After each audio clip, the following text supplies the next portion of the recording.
কেমন আছো? আলহামদুলিল্লাহ ভালো। আপনি কেমন আছেন? আলহামদুলিল্লাহ ভালো। তোমার একটা সাক্ষাৎকার নিতে চাই আমাদের চ্যানেলে প্রকাশ করার জন্য। হ্যাঁ। আমাদের YouTube channel, Facebook page, Instagram, টিকটকে চ্যানেল আছে। যাযাবর অনুপ্রেরণার গল্প নামে একটা ইয়া শুরু করছি। তুমি কি তোমার সাক্ষাৎ দিতে ইচ্ছুক? জীবনের অনুভূতি প্রকাশ করবা, এই জীবনে যা যা ঘটছে তোমার বাস্তবতা নিয়ে তুমি আচ্ছা ইচ্ছুক ঠিক তুমি? আছে। আচ্ছা ঠিক আছে, সমস্যা নাই। একটু ভালো করে বলো, যদি ইচ্ছা থাকে তাহলে তো তুমি প্রকাশ করবা, যা যা ঘটছে, হিস্টোরি আছে, ইতিহাস আছে, সব তুমি প্রকাশ করতে চাই। আচ্ছা, আপনি যেহেতু আমার জীবন সম্পর্কে জানতে চাইছেন, সেটা তো কোনো সমস্যা না, দিতে পারবো। ধন্যবাদ।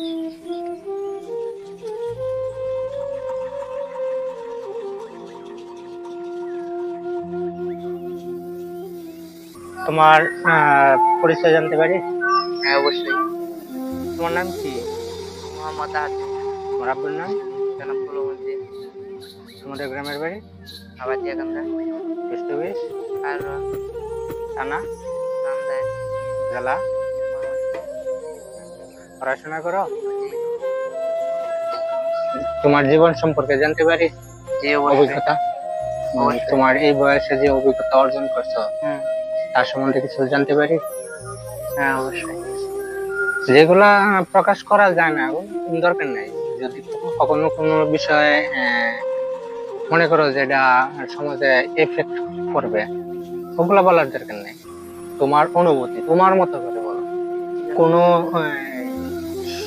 সৌন্দর্যের দরকার নাই, কোনো বাচন ভঙ্গির খুব বেশি সুন্দর করার প্রয়োজন নেই। তোমার প্রাণ খুলে কথা বলবা। আমাদের যে যাত্রাটা শুরু করছি, আমাদের এই চ্যানেলের কাজ হয়েছে শুধুমাত্র একজন মানুষের অনুভূতি প্রকাশ করা। সেখানে কোনো অনুপ্রেরণার দরকার নাই, কোনো কিছুর প্রয়োজন নাই। শুধুমাত্র তোমার মনে আবেগ আছে, যে আবেগটা প্রকাশ করবা। এরপরেও যদি মনে করো যে আরো সুন্দর করে গুছায় বলতে পারো, ওটা তোমার ব্যক্তিগত, কিন্তু আমাদের কোনো ইয়া নাই, নির্দিষ্ট কোনো। ঠিক আছে, আপনার কথাটা আমি বুঝতে পারছি। আর আমার জীবন সম্পর্কে যেটা আপনি জানতে চাইতেছেন,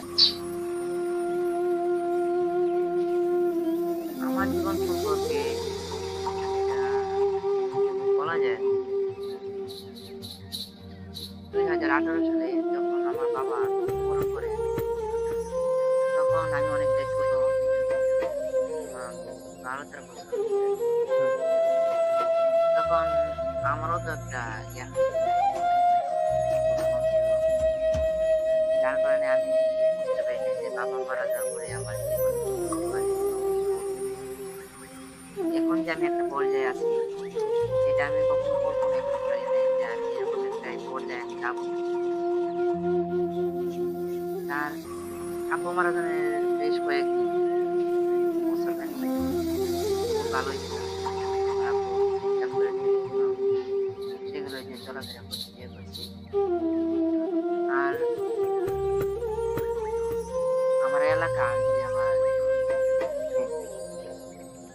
আত্মীয় স্বজনগুলো আছে, তারা অনেক তার বাবা মার প্রতি জানতে আসে যে, সবাই মানে দেখে তোমাকে যে সবাই মারা সান্ত্বনা যাচ্ছে, দিচ্ছে? সান্ত্বনা দিচ্ছে। তখন মনটাকে একটু সান্ত্বনা দিচ্ছে না, একদিন না একদিন তো মারা যাবে, স্বাভাবিক, এটা মানুষ মানুষের মধ্যে হয়। মরণশীল। তখন তখন এইবার ভাবনার পরে 1-1.5 বছর ভালোই চলছে, তখন আমি অত কিছু বুঝি নাই যে আমার বাবা মারা গেছে। তো আমার জীবনে কি হচ্ছে তা নিয়ে আমি কিছু একটা বুঝতে পারছি না। তখন বছর খানিক যাওয়ার পর যখন আমার পরিবারের অবনতিটা দেখা দেয়, তখন আমার আশেপাশে আমাকে যারা সান্ত্বনা দিচ্ছিল, আমাকে যারা বলছিল যে তোদের পাশে আছি, কোনো চিন্তা নাই, ইয়া নাই, তাদেরকে আমি সে সময় কোনো কাজের কিংবা আমাকে যে মুখের সান্ত্বনাটা দেবে সেটা আমি দেয়নি। তখন আমি অত একটা ইয়া নাই, আমার জ্ঞান খুব কম ছিল, আমার ফ্রেন্ডস এটা বোঝাতে পারি না যে আমি ফ্যামিলিতে চালাই নেব। তখন আরো বছর খানিক গেল, অনেক কষ্টে দিন পারি করেছি। তারপর দেখি আর চলতেছে না, আমার ফ্যামিলিতে অনেক অবনতি দেখা যায়। তখন মাথায় চিন্তা ধারা আসে যে আমি ঢাকায় চলে যাবো। ঢাকায় গিয়ে এখানে যাই কাজকর্ম করি, এবার এখানে চালাবো। তখন আমার মা সে চাইতো না যে আমি ঢাকার বাইরে কিংবা বাইরে কোথাও গিয়ে কাজ করি। তখন কিন্তু কিছু করার ছিল না, আমার যাইতে হতো, আমার ইনকাম তো লাগবে, আমার তো চলতেই হবে। অবশ্যই আমার জীবন শরীরে যদি অনেক অর্থনৈতিক ডেভেলপ যদি না হওয়া যায় কিংবা ইনকাম না থাকে তাহলে তো সংসার চালানো কঠিন, মানে নাকে থাকতে হবে। আমার একটা বন্ধু আছে, ঢাকার পর বললাম যে আমার আর্থিক অনেক সমস্যা, আমার ঢাকা যেতে হইব, কিছু টাকার প্রয়োজন।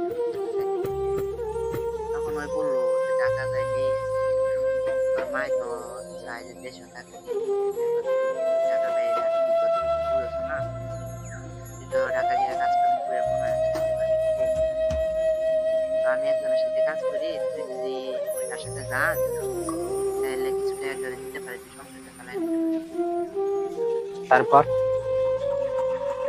তারপর যখন আমি তাকে যখন তো বললামই যে আমার, সে আমাকে বললো যে আসলে কাজে জানে তোমার বন্ধু আমার বন্ধু, সে বলছিল যে সে একজনের সাথে কাজ করে, তার সাথে যে কাজ করলে কিছু ইনকাম হলে আমি এই জায়গায় যে টাকা দিতে পারবো। ঢাকা যাওয়ার কথা, টাকা যাওয়ার হ্যাঁ? জন্য আর কি। তার কাছে টাকা ছিল না, তাই আমাকে বলছিল যে আমি একজনের সাথে কাজ করি, হুম। তাকে যে একদিন কাজ করলে হয়তো বা তোর টাকার জন্য টাকা দেওয়া যাবে।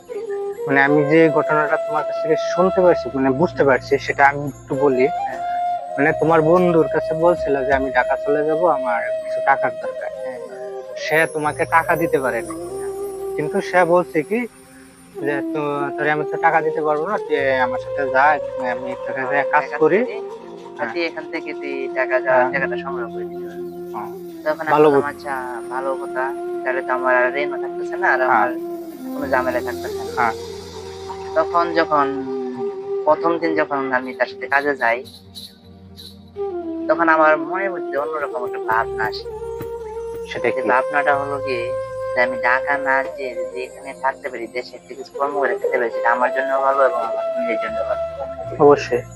তখন যখন দু একদিন আমি তার সাথে কাজ করি, সে আমাকে অন্যরকম চোখে দেখে, অন্য অন্য হেল্পারের থেকে আমাকে একটু অন্যরকম ভাবে দেখে। কে আর দেখে? আমার একটা বড় ভাই দিন কাজ করার পর সে আমার প্রতি অন্যরকম চোখে দেখে, মানে অন্য অন্য হেল্পারের থেকে আমাকে অন্যভাবে দেখে, আর মানে অন্যভাবে আমাকে নিয়ে ভাবে। কে তোমাকে ভাবে যে